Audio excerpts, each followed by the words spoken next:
Hello and welcome. I'm Tom Lynn's Nyback.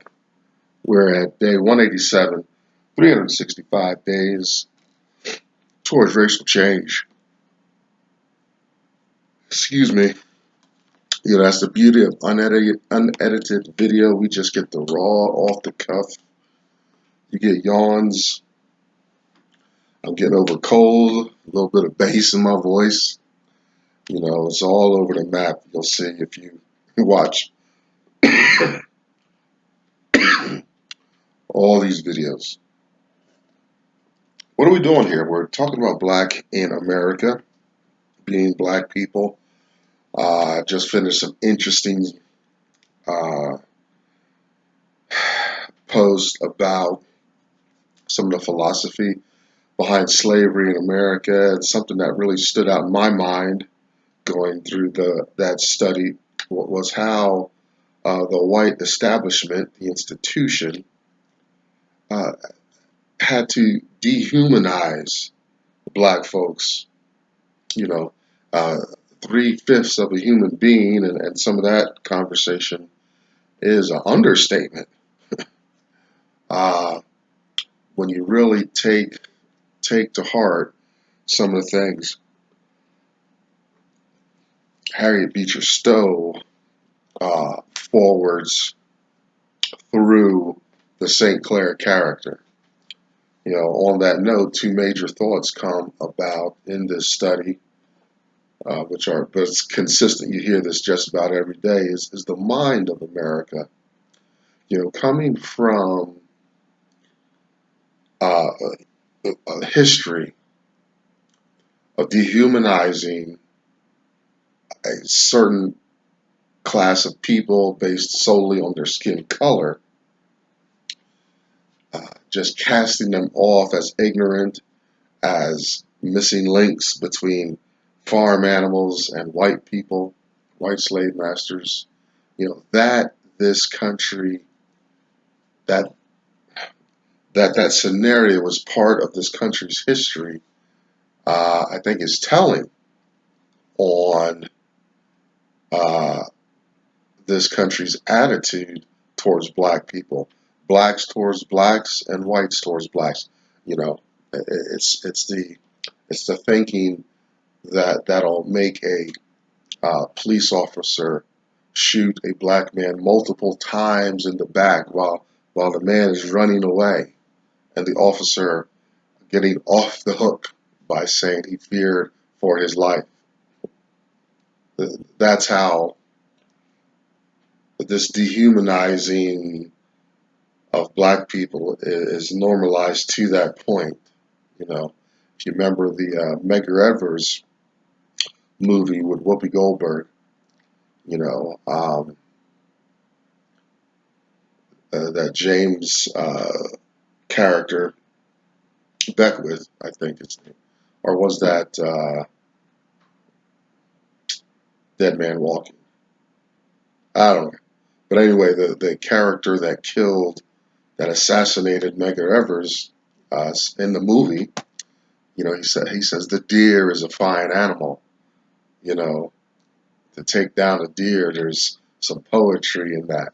He just killed off a nigga. So his mind, the black man, is lower than wild animals. So this kind of language, this kind of thinking informs the language of America. I think it is still alive and thriving to this day. Do black people still live under that umbrella? Do they still have these issues floating about, informing their ability, their decisions to interact with this white system? Remember, it's a system created by, created for, and administered by white folks. You got a lot of groups fighting each other and casting each other off. You got me making videos and stuff.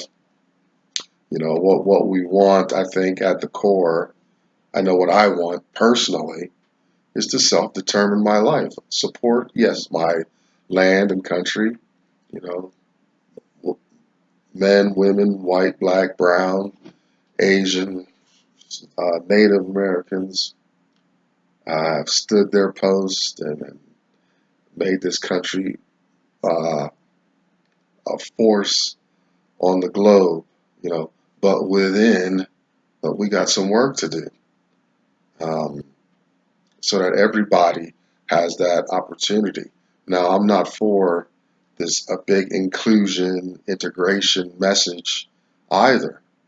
I say black folks have to focus and become the individual before that party starts. That party keeps going on, keeps getting regenerated uh, before the black human is raised to their healthy, self-determining state. So they are, it's before they compete, we compete. Before we have equal access, before we have land ownership, you know, we need to build up uh, some communities. Tomorrow, we're going to talk about some of the bloodiness of leadership. We're back into our leadership series now. That's the mind. My concern about the black mind. It's like, when I'm out in public, I don't even want to be around law enforcement. I feel safer handling my own, and I've been beat down physically by white people. You know, um, Yet I don't want police around. You know, Handguns are it's just too much power, and it's um, the results are definite, and you can't come back from what happens when these weapons are around in the hands of whoever, you know. See, mentally, I'm screwed up. This is law enforcement, predominantly white. Yet, I don't I feel the least safe when they're around. I prefer them not to be around. Used to be because I was doing bad stuff, doing things against the law. Now it's like I've lived long enough to see a pattern among law enforcement, and it makes me uncomfortable. Pete Buttigieg, presidential hopeful, he says, well, now he's starting to lean towards the argument of for black folks to start getting more involved with the law enforcement game. It's like our fault that black folks are getting beat down and shot to death by white police officers. You know, uh, he wants us to choose to engage in a system that's been used, is obviously being used to oppress us. Black folks aren't too quick and keen to be a part of that. It's interesting. Meritorious manumission wasn't that powerful. We'll talk about that again, but look that up in past posts, and you'll see some how that dynamic works about the mistrust that developed between black folks on in light of that uh, that project back in the slavery times, meritorious manumission. So he's like, Pete Buttigieg like, oh well, you black folks need to get more involved. Well, okay, are you going to send black folks? Are you going to do uh, a law enforcement busing in communities? Huh, Pete? You want to send whole lot of black folks up into gated white communities to be running around enforcing the law on white folks? Law enforcement's it's almost a joke. While I'm on this note, I'll get to the introduction more in a minute. But when black police officers were first being recruited, they couldn't even arrest white people. You know, they were just an impotent wall hanging.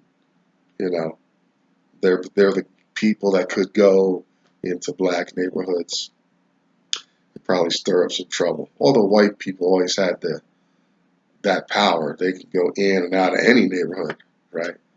It's always, the white system is like wants to be such a magnet of everything. You know, I dream of America where people live, grow, breathe self-determined lives that are just as valuable to them, where they're expending all of their energy so they can write, build buildings, pick up trash, plant uh, gardens, things, what we do as a hobby is really what's in our hearts. You know, where's that America? That's what I was taught to believe, but they didn't tell me that only a few uh, in America would experience that kind of dream.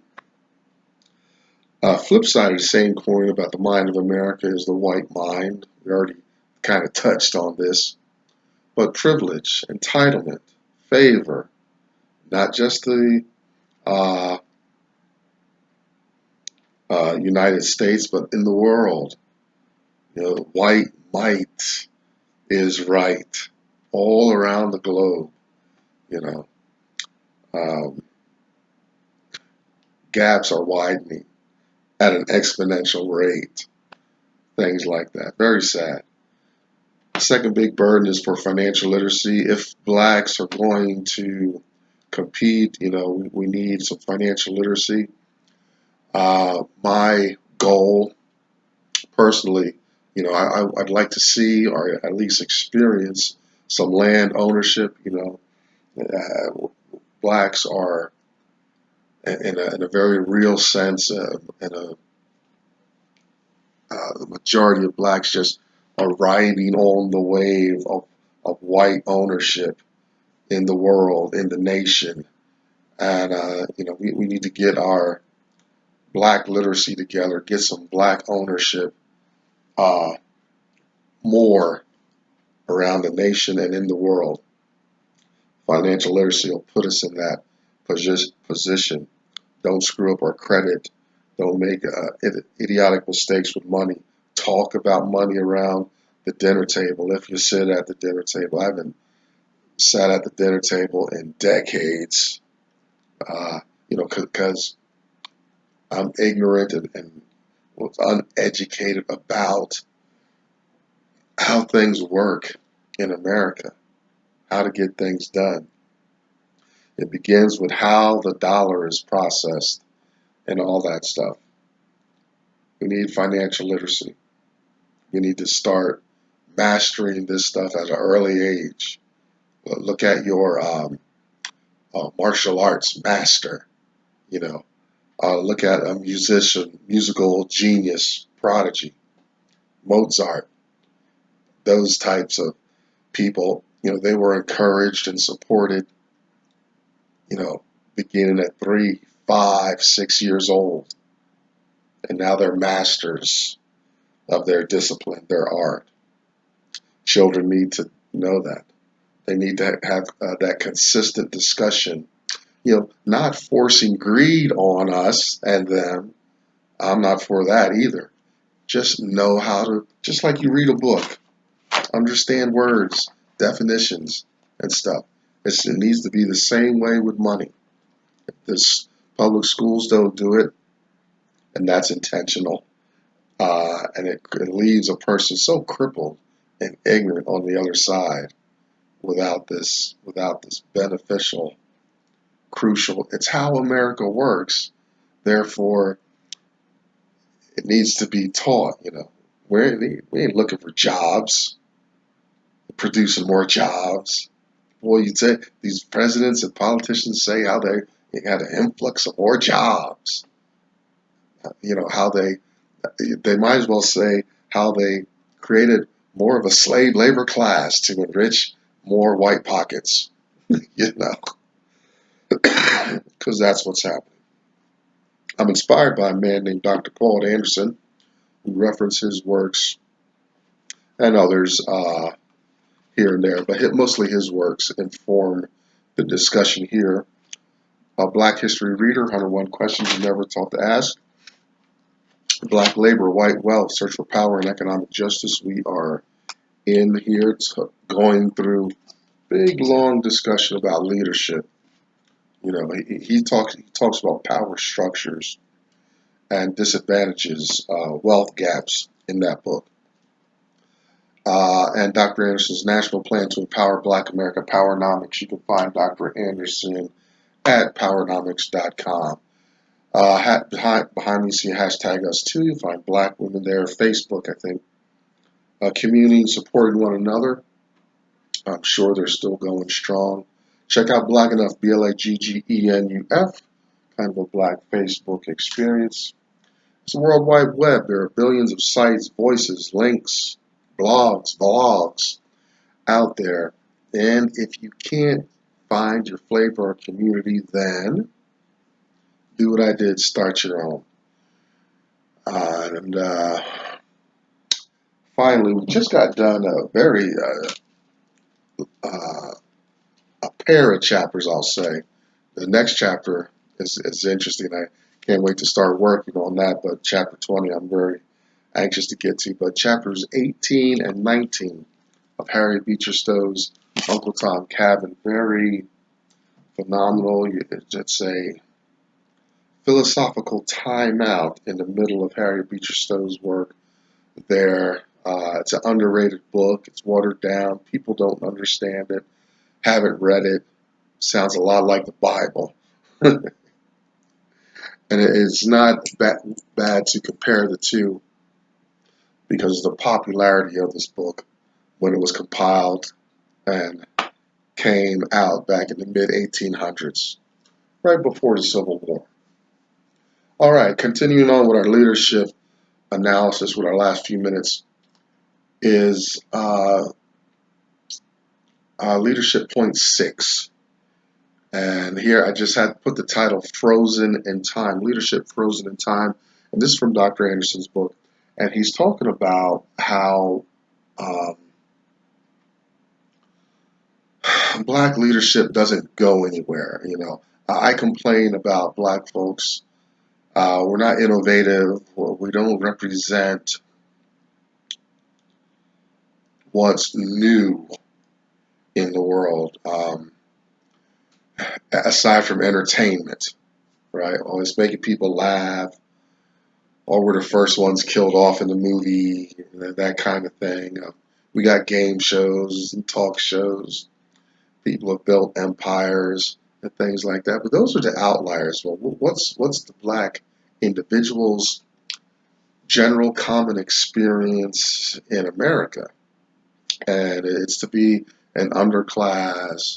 It's to be without resources. It's to struggle and all this. It's not that these outliers, athletes, and entertainers are the outliers. Outlier is the exceptions. You know, um, we got a lot of few outliers out there. You know, it's not commonplace. It's not as common uh, for Black folks to be vacationing and moving places and uh, having access to excellent resources and things like that. The world's always taking a little bite, a little chunk, a little more. And Dr. Anderson says, you know, Black leadership appears to be frozen in time. You know, it doesn't go anywhere, and it doesn't go anywhere because it's not innovative, it's not forward thinking, it's not anticipating a move. You know, Black leadership is so reactionary. You know, Obama, great president. Okay, we got a Black president, but he didn't come in. He came in just like most Black folks. I see it at my job. Wherever they put me, I'm fixing the problem, and I'm not compensated or paid for it.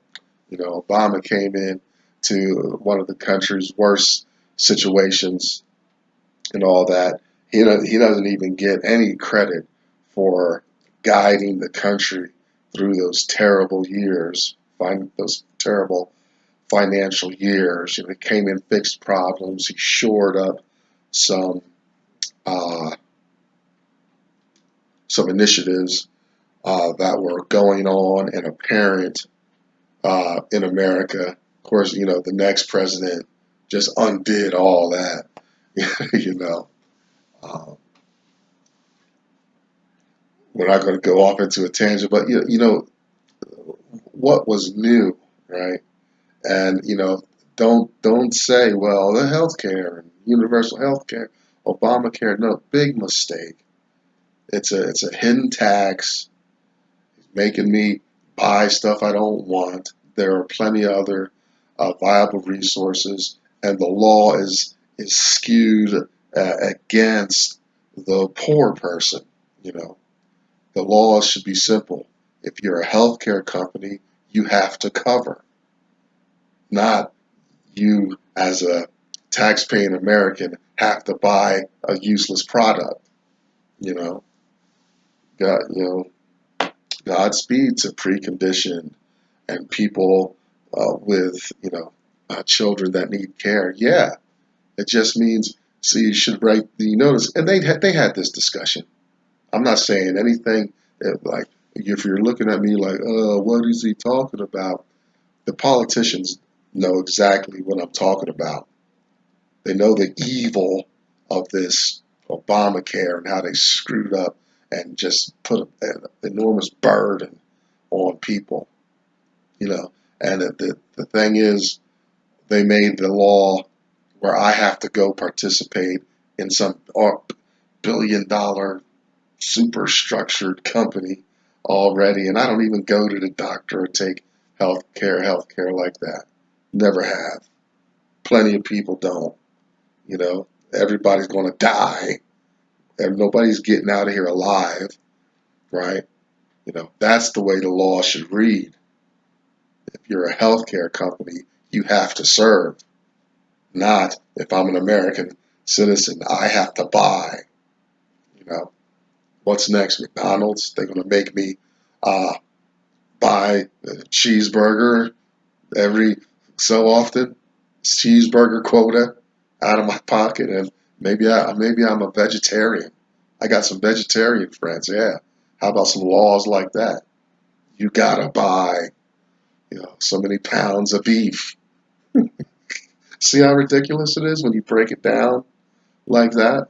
Nobody, like the common man, just ran right after it, because the black man, I guess, was president and had a lot of media coverage and all that. I was like, wait a minute, why I don't have a car. You gonna make me buy car insurance? Participate in that? Huh? You know, uh, I understand national defense. I understand my tax dollars going there. But you don't make me buy war bonds, things like that. Come on, people, think. Start to think. If I don't expect any big uh, mass revival from these videos, but I just want to reach one person and make them think about America and its duality, its hypocrisy, and what it does to people. Just one person. If I get one person to think that this whole 365 days is a complete success, if I get one person to start thinking, critiquing their life, in America, especially if they're black. Leadership frozen in time. Now, I will say it's not so much it's frozen in time. It is the problem with black leadership. It lies in the wake of white leadership, innovation, and progress. Right? It's frozen in time makes it appear that here's time is running along and black people are stopped back here. I say no. With black people, we're moving along, but we're always reacting to this other thing out in front of us that's being innovative. We lie in the wake of the white path. You know, white people have a gated community, good schools, and all that. So black people are, and what's the biggest problem is we want to go and interact in that space. You know, we want integration. You know, we don't even, we're so caught up, we don't even think to create our own. It's reactionary leadership. You know, it's not innovative as much as whites. You know, whites seem to only allow us to practice entertainment, and even that is to be mainstream, to succeed, be successful. We gotta submit to the white establishment because of their high dollars and their mainstream influence, like that. Like, you know, Michael Jackson, he didn't make, he wasn't the king of pop, strictly resting on the black minority in America. You know, you look at his concerts before he died. That's a white audience. You know, why can't you can't make it unless you're a white audience? I wish they would change this monetary system to be a you know per capita based. You know, then you'd see black folks get more bang for their buck. That's no discussion. Um, so leaders who are bucking for integration and things like that. Integration's an illusion because it prevents us from fixing the core problem, which is privation in my house, in my community. I'm not participating, I'm not competing equally. I don't need to integrate. I need I need just to have the same rules for me as you're applying to the powerful majority.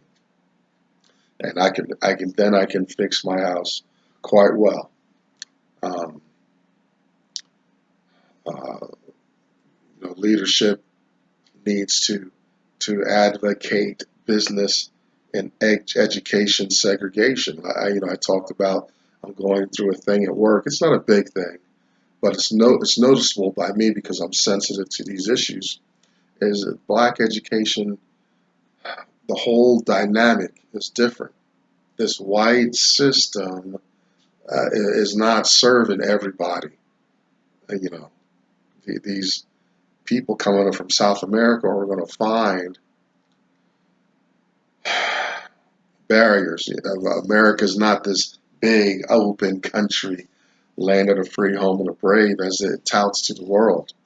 We got structure, barriers, you know, things like that, and so many are under the illusion. You know, oh boy, what a mess. The problem is inclusion.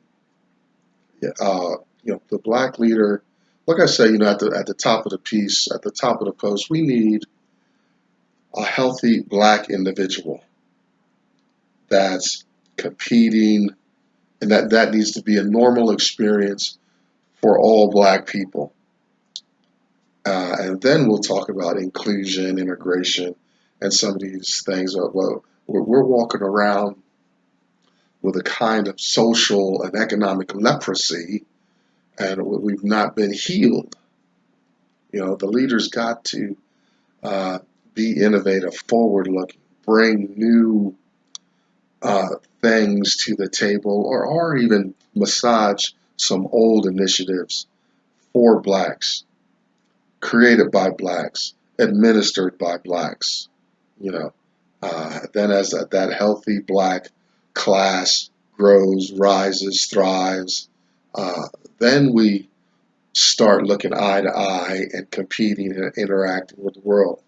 Look, the Vietnamese have done it, Arabs, Hmong, uh, Japanese, Chinese, you know, everybody, has made that move, and they are doing quite well. There's no complaints about their success in the system. So that black leader uh, that appears to be frozen in time, which they're not. They're just in the wake of the white innovative experience and reacting to it. The black leader needs to don't worry about numbers and polls. This is still grassroots, people. You know, that's how it starts. We don't need to rush. We don't need glossy handouts and big paper periodicals telegraphing our every move. Grassroots. Start right here, right now. I'm Thomas Nyback. We're going through our leadership series here. Very important. Maybe abstract, but again, you need to think. It's not going to spoon feed you the right answers. It's not that kind of test. It's got to be part of your life, part of your paradigm view of the world. Another episode, day 187, 365 days towards racial change out of the way. I'll see you tomorrow. Bye-bye.